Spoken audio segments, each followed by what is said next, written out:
Olá, queridos amigos, tudo bem? Sempre fazendo votos que você possa estar bem. E hoje nós vamos dar continuidade ao nosso estudo da obra O Livro dos Médiuns, hoje, 14 de outubro de 2020.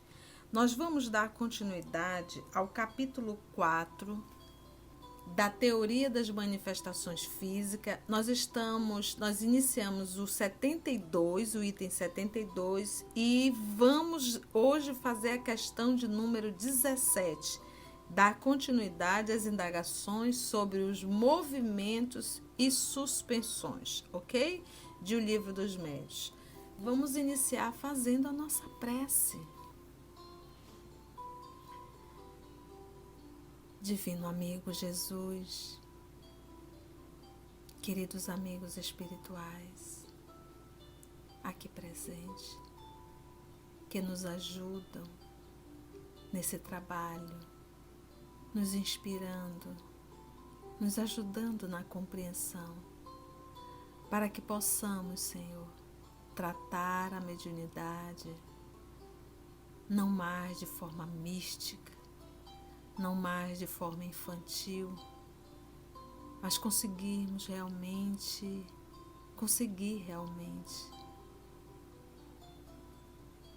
entender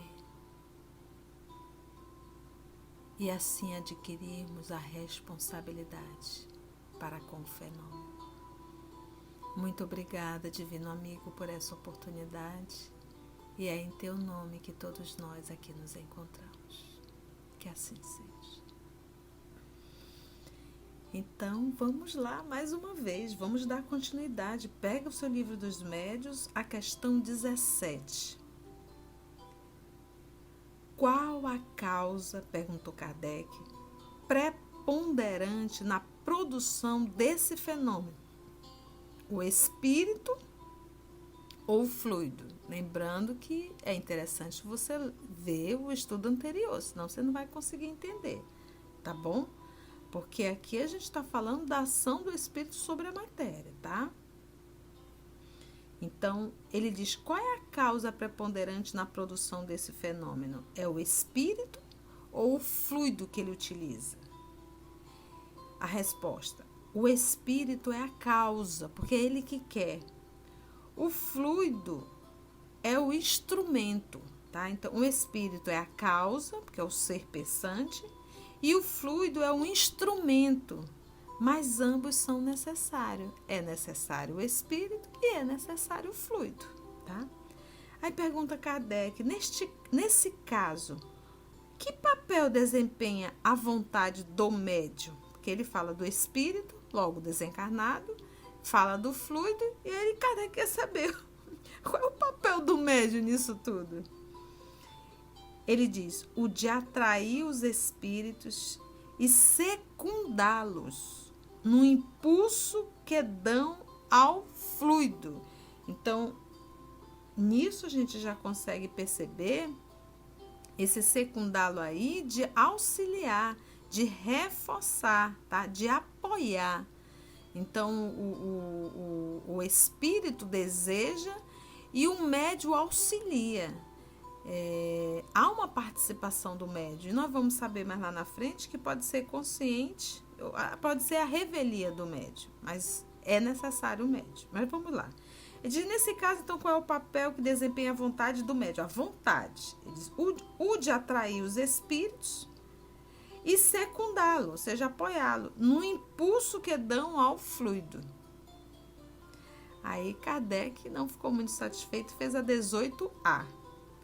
A ação da vontade é sempre indispensável? A ação da vontade é sempre indispensável? E os espíritos responderam. Ele diz, ela aumenta a força, mas nem sempre é necessária, já que o movimento pode produzir-se contra essa vontade e mesmo a sua revelia, o que comprova a existência de uma causa independente do médium.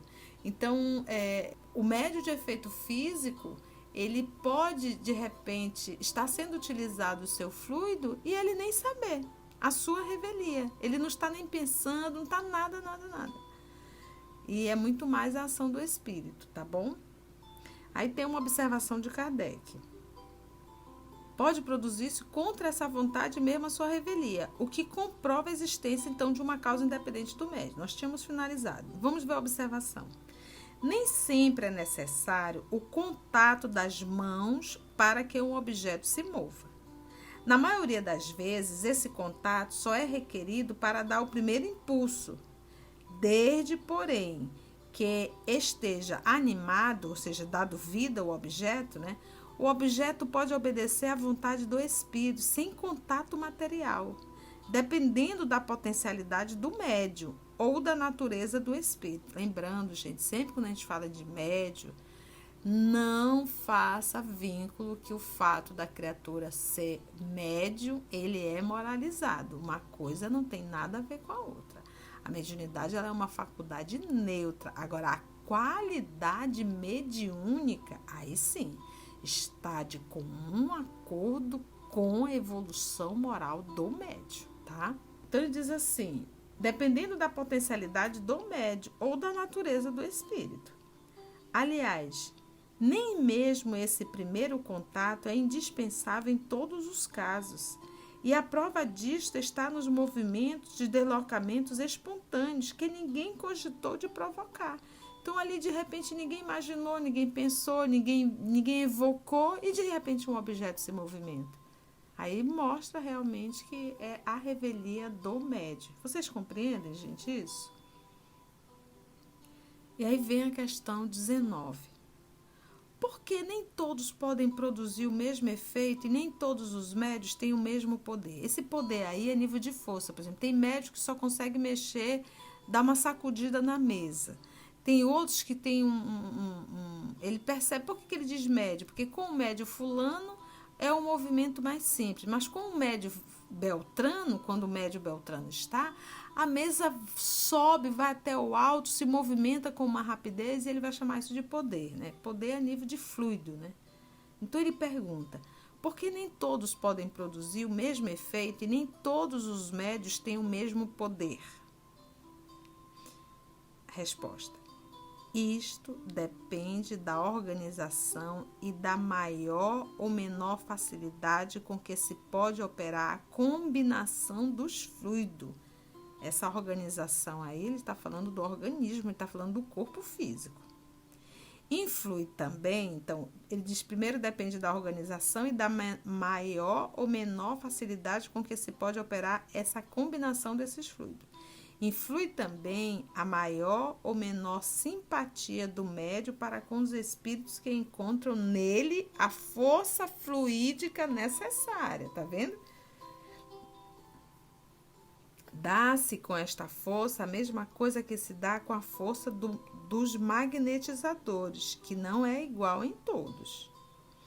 A esse respeito, há pessoas que são completamente refratárias, outras com as quais a combinação só se opera por um esforço de vontade da parte delas, outras, finalmente, com quem a combinação dos fluidos se efetua tão natural e facilmente que nem mesmo se dão conta do fato, servindo de instrumento sem o suspeitarem, como já dissemos. Então, há casos de médium que é necessário ele sentar, se concentrar, acionar a vontade para que tudo aconteça. E diz que tem outros médios que absolutamente não precisa nada disso.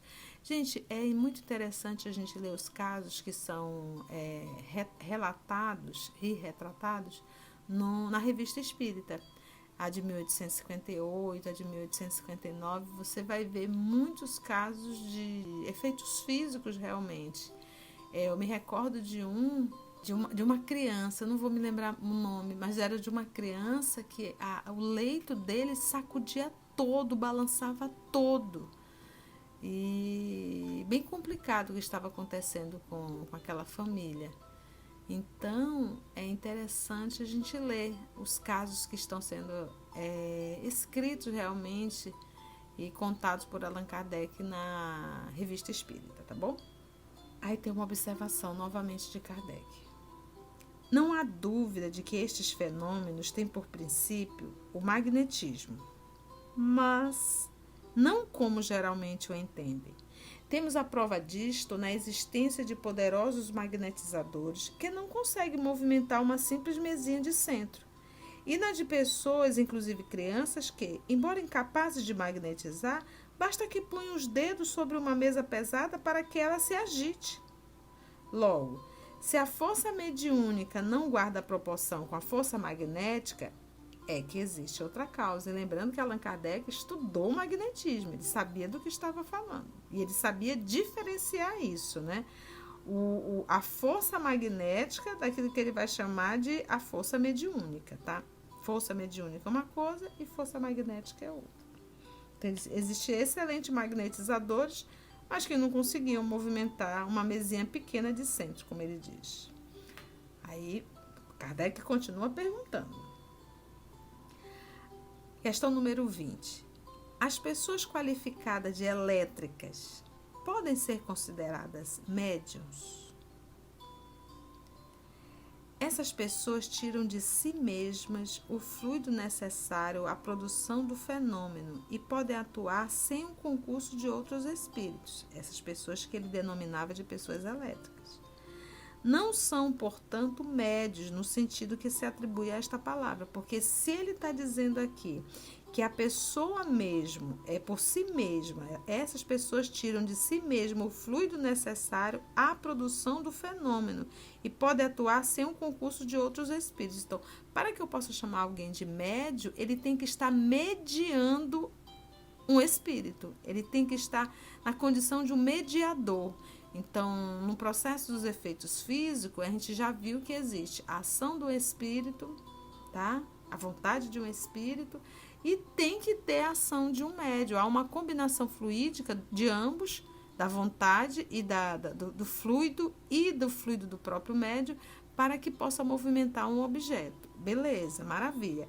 Aqui, no caso, não é isso. Ele diz que todo o fluido é tirado da própria pessoa. Então, aí é um fenômeno anímico, ou seja, é um fenômeno da própria alma da criatura. Tá? É um fenômeno, mas da própria alma.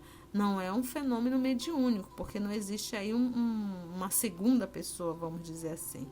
Todo fenômeno ocorre com a própria pessoa. Então, por isso que ele vai perguntar das pessoas, se as pessoas elétricas poderiam ser consideradas médias. Ele diz, essas pessoas tiram de si mesmo o fluido necessário à produção do fenômeno e pode atuar sem o concurso de outros espíritos. Não são, portanto, médios, no sentido que se atribui a esta palavra. Mas também pode acontecer que um espírito as assista e se aproveite de suas disposições naturais. Isso não quer dizer que ele vai estar sozinha, entregue, né? Aí vamos ver a observação que Kardec colocou. Dá-se com essas pessoas o que se dá com os sonâmbulos, que podem atuar com ou sem um concurso de espíritos estranhos. E aí ele pede para a gente ver no capítulo sobre os médios o artigo relativo aos médios sonambúlicos. Nós não vamos entrar nesse assunto agora, vamos deixar para a gente estudar mais na frente, tá bom? Quando a gente tiver com o texto em mãos. Beleza? Eu adoraria entrar, que já estou coçando para falar, mas eu vou respeitar o que está sendo estudado agora, tá bom? Para que a gente não misture. Vamos para o 21. Kardec ainda continua perguntando. Ele pergunta assim: o espírito que atua sobre os corpos sólidos para movê-los penetra na própria substância dos corpos? No caso, o espírito penetra na cadeira, penetra na mesa, né? Ou ele permanece fora dela? Então, o espírito que atua sobre os corpos sólidos para movê-los penetra na própria substância? Ou isso é tudo por fora vamos colocar, por exemplo, da mesa? Vamos lá, os espíritos respondem. Dá-se uma e outra coisa. Já dissemos que a matéria não constitui obstáculo para os espíritos. Isso é um fato. O espírito pode atravessar parede, cadeira, tudo. Né? Não tem obstáculo nenhum. Eles penetram em tudo. Uma porção do perispírito se identifica, por assim dizer, com o objeto em que penetra. Nossa! Aí entra aí o corpo perispiritual do espírito. Aí Kardec, as perguntas de Kardec são maravilhosas, gente. Como faz o espírito para bater? Serve-se de algum objeto material? E os espíritos responderam a Kardec: assim como o espírito não utiliza os braços para levantar a mesa, também não se serve de objetos materiais para bater. Sabeis perfeitamente que o espírito não tem nenhum martelo à sua disposição. Seu martelo é o fluido combinado posto em ação pela sua vontade, para mover ou bater. Quando move um objeto, a luz vos dá a percepção do movimento. Quando bate, o ar vos traz o som. E assim nós finalizamos as perguntas. E a próxima semana nós vamos entrar no capítulo que vai retratar os ruídos, tá bom? Que aí vem bastante perguntas sobre os ruídos. Então, eu acredito que o que nós devemos realmente fixar dessa nossa lição, nesse primeiro movimento, o movimento dos objetos, que agora ele vai entrar nos ruídos, nos sons, é que é necessário a presença do espírito, é necessário o médio de efeito físico, a vontade de ambos com a combinação do fluido. Então a gente percebe que não é algo simples, é algo trabalhoso. Você vai me dizer: tia, a gente quase não vê hoje médios de efeito físico. Não, verdadeiramente a gente não vê. Existia um número muito grande no século XIX, e principalmente ali naquele período com Allan Kardec, porque nós estávamos fixando a codificação, então era necessário chamar bastante atenção. Nós tivemos na nossa atualidade muitas pessoas brincando, usar o termo brincando mesmo, com aquela brincadeira do copo, que o copo se mexe, com a brincadeira da chave, que a chave também acaba se mexendo, fazendo ali evocações. Então a gente vê o fenômeno ainda acontecendo, mas é de uma irresponsabilidade muito grande, porque o propósito de Kardec na época era realmente muito grande. E o nosso propósito hoje, desse grupo que brinca com isso, é apenas brincar. Então, se o propósito é brincar, curiosidade fútil, a gente acaba atraindo espíritos da mesma natureza e poderemos arrumar uma obsessão. Então, jamais devemos brincar com fogo, brincar com a evocação dos espíritos. Por isso, Moisés, na época, em Deuteronômio, proibiu. E hoje, em Espiritismo, não pensa que você vai chegar hoje à instituição espírita séria e hoje já participar de uma reunião mediúnica. E isso é necessário estudo aprofundado para que possamos fazer esse diálogo direto com os espíritos em instituições sérias, pautadas nas obras kardecianas. Então, nunca se arvore a participar de reuniões mediúnicas sem ter feito um estudo sério desta doutrina. E como diz o próprio professor, na introdução do Livro dos Médiuns, antes de estudar o Livro dos Médiuns, é indispensável estudar uma pequena brochura chamada O que é o Espiritismo e logo depois o Livro dos Espíritos. Então, o Espiritismo é essa ciência, filosofia e religião. Grande abraço da tia e até o nosso próximo estudo da obra O Livro dos Médiuns. Rogo que Deus, nosso Pai, Jesus, nosso amigo, possa nos abençoar a todos. Que assim seja.